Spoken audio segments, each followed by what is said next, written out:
Hi, welcome. On this video, I'd like to take a few minutes to discuss a technique I use to help get a dog to start to become more within a follower state as it relates to other animals, people. When your dog is, say, outside during the walk. This is a very common problem. When your dog is starts to see another dog or sense another animal or person's nearby, and they start to their mind starts to separate at a really high level, and it turns into a nightmare very, very quickly. How you want to do this exercise? You want to treat it just like that. It's a controlled exercise. So the whole goal with getting your dog to start to go more into the follower script and the follower role is what we're doing is we're building off follower moments. So when you watch, when you read my books and watch my video, what I'm doing is I'm creating, the whole focal point is creating these follower moments through using the sit position, to using the leash flexing technique, the push-pull technique, and so you're building off these follower moments. But the follower moments, again, understand, is just not independent of relational change. It means you're changing how you think as well. So as these moments happen, what they're doing is they're building on each other, and your dog's decision-making process starts to go into more of a follower state. But when you first start to do this, clearly what will happen. This is the thing to understand about dogs is and getting a sense of the level you're being objectified.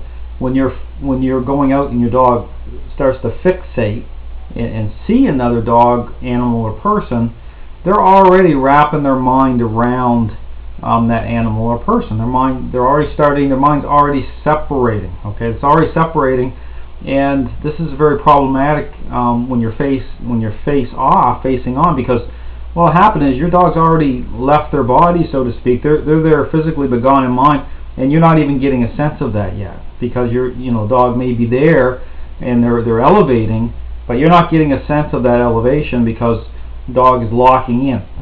Now, this is about getting in tune to the dog and understanding as the mind goes up. But one of the things to understand is you already know, say for example, you already know there's a problem with other dogs and situations. You already get a sense of that.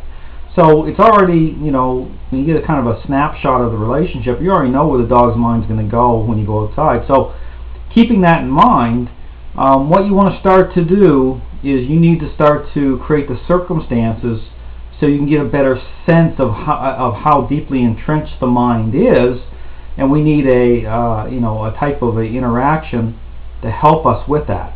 So the interaction you want to use what you're going to do is you're going to totally turn the opposite direction.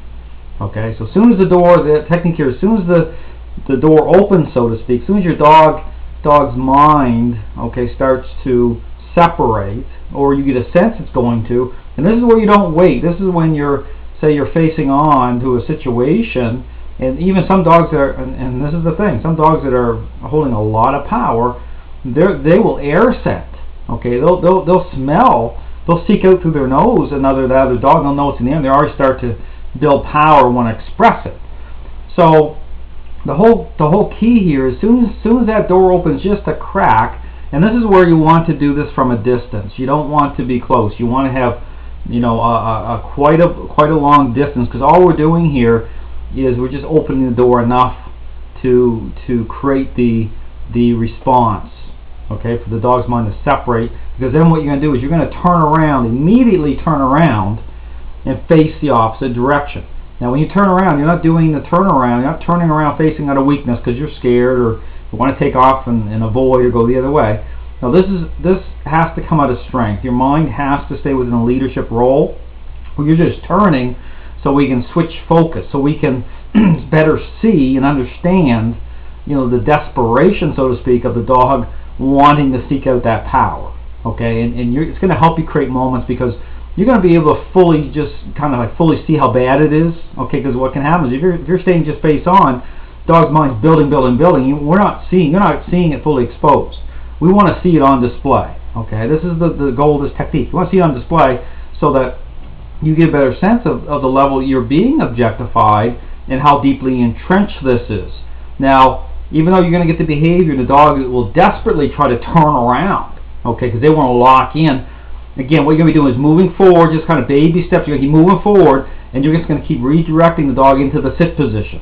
Okay, flex the leash, redirecting. The goal is to get your dog so your dog is going to be facing the other direction. Okay, now when you do this, it can be extremely frustrating. This, when you do this exercise, that's why you want to be at a great distance. And depending on how much power your dog is holding, you may want to put a muzzle on your dog. Okay, just to make sure, because you want to keep your state of mind really good. You never, when you do these exercises, you're calm. Okay, you're balanced. Okay, you have a confidence about you when you do this. This is why when I put a structure in place, I say about using a muzzle or whatever I'm doing. I'm creating the circumstances so I can always be calm. Okay, I don't have a fear of getting bitten. Okay, because if you have a fear of something, the dog is going to feel that. That's part of connection. It's going to give them more. It's going to empower them even more. Because if you unravel, they're going to unravel even more. That's power to them. So when you do this exercise, you want to do it highly focused. You do it when you feel good. You go outside, and then that's why from a distance, just give the dog a glimpse of that, and then turn the other direction, and start to direct your dog into the sit position, flex the leash, and start to work on creating these moments. Okay. Now, again, kinetics is about kinetics. Okay, kinetics means using that leash. Every time your dog tries to turn a certain way, so what you do is very smooth and fluid technique. You're not trying to put undue force on your dog. You're not getting mad. You're not getting upset. It's just like redirection of movement and just going into another moment. Okay. But again, when you use the muzzle, and when you do this exercise, it's at first it's going to be very, very difficult. Okay, it's going to be very frustrating, very difficult. It does get better. Okay, but again, focus on creating a few moments, and then you may have to work yourself back to the door of your house or whatever, just baby steps forward and then inside. But this is something where you definitely have to work at it. It's the ability to stay very calm, good leash technique. And again, when you have good leash technique, again, there's no worries, because the leash is just redirection. Put the dog, now, when I say about the muzzle, if a dog this is deeply entrenched, the dog could get highly challenging, because this is something new to them. You're shifting their focus. You're taking that away from them that way, and they're going to be desperate to try to bypass you and get over. So when you do this technique, make sure you have the leash nice and tight. Okay, that's why it's saying you have a muzzle. You may want to could even do this in a fenced area in case your dog tries to break away from you if it's that bad. But again, this is why you want to keep a distance.